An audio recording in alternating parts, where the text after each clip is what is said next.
Bueno, magnitud 7.4 es una magnitud muy considerable, mucha energía liberada.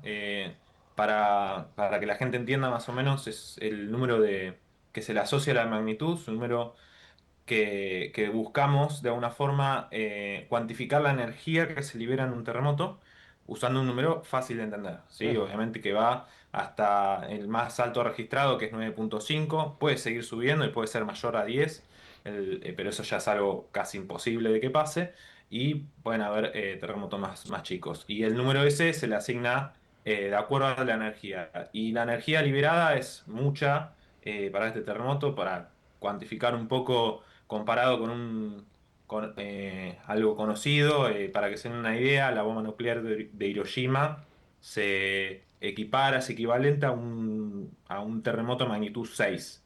Y cada vez que subimos uno en magnitud, tenemos que multiplicar esa energía por 30 más o menos, ¿sí? Haciendo un poco de matemática.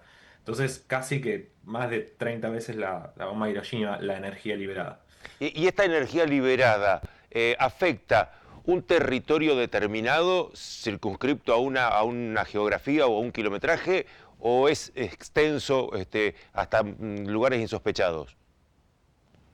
Y cada vez que nos vamos alejando del foco del terremoto, por eso es muy importante las mediciones que se hacen con instrumentos para determinar dónde ocurrió el terremoto, porque así uno puede estimar cuál es la zona afectada con mayor precisión. Obviamente uno cuando se va alejando del epicentro del terremoto, la probabilidad de que una ciudad sea afectada es menor, pero qué tanto afecta a un terremoto a una población depende no solo de la distancia a la que estemos del foco del terremoto, sino, por ejemplo, las construcciones, obviamente, por ahí la ciudad no está preparada sísmicamente y también puede pasar de que haya un efecto que se llama efecto de sitio, si la ciudad está construida sobre una cuenca sedimentaria, sobre sedimentos. Por ejemplo, te puedo decir el caso de México, la Ciudad de México, que está construida sobre sedimentos. Estos sedimentos de alguna forma amplifican las ondas del terremoto. Entonces, hay muchos factores locales también que influyen en qué tanto le afecta a una ciudad el terremoto. Está clarísimo. ¿Se sintió hasta dónde? ¿Por qué me decían, se sintió acá en La Plata? ¿Es real eso? Sí, sí, sí, yo les mandé el registro. A ver, que una persona lo sienta es muy difícil acá en la zona de Buenos Aires. Por ahí se puede llegar a sentir un terremoto de Chile muy grande acá en Buenos Aires, en algún edificio, pero que una persona lo sienta es muy difícil. Lo que sí lo registran, lo sienten, son estos instrumentos muy sensibles, ¿sí? Ujú.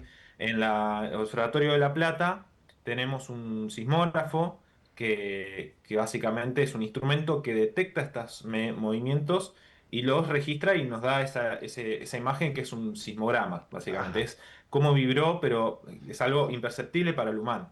Ajá. Ahora te voy a preguntar por algunas cosas puntuales de este terremoto, pero decime esto, ¿un terremoto dura una X cantidad de tiempo? Sí, en el caso este de Colombia duró casi un minuto. ¿Sí? Cerca de la fuente. Obviamente, si uno se aleja de la fuente, las ondas se van propagando, ¿sí? Y tienen un efecto que se llama dispersión, en el cual obviamente hay algunas ondas que son más rápidas, otras más lentas. No me quiero meter muy profundo, pero Ujú. básicamente, a medida que nos vamos alejando, lo que sucede, el efecto que está pasando es que el terremoto dura más. Por ahí baja la amplitud de estas ondas, pero dura más. Pero igual, un minuto para estando ahí en la ciudad de donde ocurrió en Colombia, es una eternidad, sí, obviamente, pero bueno, obviamente el registro acá en La Plata duró varios minutos, sí, no te sé decir exactamente, pero él duró varios minutos. Bien, ahora, hace poco hubo terremoto en Venezuela, ahora hay Mm. terremoto en Colombia. ¿Es una zona compleja por algún motivo en los últimos tiempos esta? Bueno, no están conectados, o sea, no hay una correlación directa entre la ocurrencia del terremoto de Venezuela y el terremoto de Colombia. Son dos procesos tectónicos totalmente distintos. El terremoto de Venezuela está asociado a un borde de placas distinto que al de Colombia. Eh, Ajá. vale. cuando hablamos de Venezuela estamos hablando de la placa de caribeña, que está al norte, que está en contacto con la placa sudamericana. En el caso de Colombia, acá hay un proceso tectónico distinto, hay una subducción, o sea, subducción es básicamente que una placa se mete por debajo de la otra. Ujú. Eh, en el caso de Colombia, tenemos la placa de Nazca que está subduciendo por debajo de la sudamericana. Para que lo entendamos fácil, las placas, lo que estoy hablando, las placas tectónicas, son básicamente piezas de un rompecabezas. Tú imagínense que la corteza, o sea, la litósfera más específicamente hablando, una capa rígida que cubre a la Tierra, está toda partida en distintas piezas, ¿sí? Y estas piezas del rompecabezas se mueven una respecto a la otra. Y el movimiento obviamente varía dependiendo del borde. Y particularmente en Venezuela tenemos un borde de tipo transcurrente, o sea, el movimiento es horizontal de una placa respecto a la otra. En Nazca tenemos una subducción, o sea, la de Ajá, Nazca se está metiendo por debajo de la sudamericana. Sería el mismo proceso que genera los terremotos en Chile, pero claro. obviamente en Chile y en Perú también, y en Ecuador. Pero obviamente estamos hablando de regiones muy alejadas una de la otra para que una cosa dispare a la otra. Se pu- Pero sí, es una zona sísmica, tanto Venezuela como Colombia. Es esperable son esperables estos terremotos. Son esperables. Ahora, ¿se pueden predecir los terremotos? No, predecir, no. Cuando uno habla de predecir un terremoto, está afirmando, ¿sí? Cuando uno predice un terremoto, quiere decir que uno afirma que va a ocurrir un terremoto en tal lugar y con tal magnitud y a tal hora, ¿sí? Eso es falso, eso no se puede predecir. Los terremotos tienen una naturaleza muy caótica y difícil de cuantificar si un terremoto va a ocurrir en un momento. O sea, con esto le quiero llevar un mensaje a la población y muy importante, es que si nos llega un mensaje, una noticia de que a tal hora va a ocurrir, por ejemplo, una réplica, las réplicas son esperables después de un terremoto grande, pero no se saben tampoco exactamente dónde y cuándo van a ocurrir.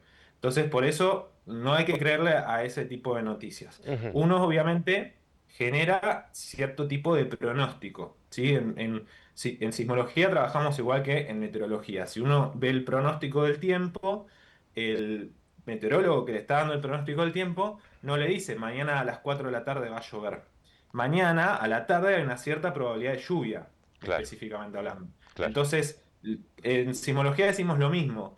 En esta zona hay una cierta probabilidad de ocurrencia de un terremoto de magnitud tal.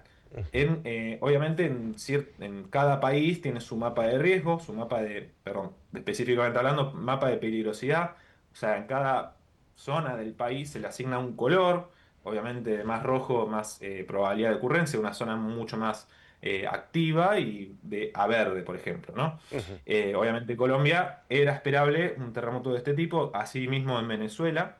Lo importante es qué tanto uno se prepara, ¿sí? Cómo prepara las construcciones y cómo se prepara ante estos terremotos. En esto que vos decís que es caótico, es imposible saber entonces si este tipo de eventos ocurrirán dentro de 1, 2, 15, 20 años, más allá de que sean lugares que sean propensos a esto. Exacto, o sea, no, hay una cuestión estadística acá. Obviamente uno siempre, lamentablemente en sismología tenemos que trabajar con el diario del lunes, Claro. pero mientras más diarios del lunes tengamos, mejor vamos a entender qué va a pasar la semana siguiente. Entonces, necesitamos recolectar cada vez más información de cómo fue el pasado sísmico en una cierta región para poder de alguna forma pronosticar. Justamente estos pronósticos se hacen con cosas pasadas. Entonces, si uno dice, bueno, en los últimos 10 años ocurrieron tantos terremotos, magnitud 6, magnitud 7, en el próximo periodo voy a esperar con tanta probabilidad un terremoto de magnitud 6 o 7, Ujú. ¿sí? Eso es así es como se trabaja en sismología. Claro. Ahora, en este caos, vos dijiste réplicas hace un ratito. En este lugar de Colombia, donde se produjo este terremoto que causó realmente muchas muertes, uno ve las imágenes e inevitablemente las asocia con la muerte porque nadie puede sostenerse debajo de estas edificaciones que caen. Pero digo, en este caos y en estas réplicas, ¿hay posibilidad de que ocurra algo nuevamente en este mismo sector? Bueno. la alerta está siempre, obviamente después de la ocurrencia de un gran terremoto, se genera una alerta de réplicas. Salvo un caso muy particular fue justamente el de Venezuela, en el cual ocurrieron dos terremotos principales. Uno separa lo que es terremoto principal de réplicas. Ajá, Generalmente los terremotos están acompañados en estas secuencias. Precursores, terremotos chiquitos previos a un terremoto principal de gran magnitud y después ocurre una serie de réplicas de menor magnitud. Obviamente uno espera que esas magnitudes vayan decreciendo con el tiempo. Por eso si ocurrió uno de 7,4, uno espera, es una gran magnitud, uno espera que en el próximo tiempo, como mucho, haya uno de 6 como máximo. ajá. Pero bueno, ya como vos decís, la naturaleza de los terremotos es caótica. Lo de Venezuela nos indica que no hay que tampoco relajarse, porque ya ocurrió el principal, me tengo que relajar. No, el alerta sigue estando y hay que seguir estando prevenidos, cumplir los protocolos y demás, porque puede haber un evento grande, pero bueno, la probabilidad obviamente de un terremoto grande, después de uno grande, es muy baja. Eh, Te hago una última pregunta, pero que tiene que ver con nosotros, porque el tema de las placas tectónicas, uno entiende, yendo a este juego tuyo, ¿no? De decir que son como un rasti, como unos ladrillos así, que tienen una superficie determinada. Nosotros en la provincia de Buenos Aires, ¿estamos en el borde, estamos en el centro de la superficie, estamos en un costado? ¿Dónde estamos? Bueno, estamos como en el medio de una gran placa que es la sudamericana. Nosotros Ah, estamos en una pieza del rompecabezas muy grande que va desde los Andes hasta el medio del Océano Atlántico. ¿Sí? sí. Más o menos nos ubicamos en el mapa. Y desde básicamente al sur de Tierra del Fuego hasta Venezuela. Ajá. ¿Sí? O sea, es una gran placa. Nosotros estamos casi que en el medio. Entonces, como estamos lejos de un borde de placa, lo más esperable es que no tengamos terremotos de gran magnitud. Eso no nos indica de que estemos exentos de terremotos. El ejemplo más claro que te puedo dar es el terremoto del 2018, en noviembre de 2018, en la zona de Seiza, Chivilcoy. Sí. Un terremoto chico de magnitud 4 aproximadamente, pero que se sintió, en La Plata se sintió, yo lo sentí particularmente, yo estaba en la facultad y lo sentí, se sintió fuerte y en algunos edificios se rajaron, ¿sí? En La Plata. Entonces, no es que estamos exentos, pero no se esperan magnitudes altas, obviamente.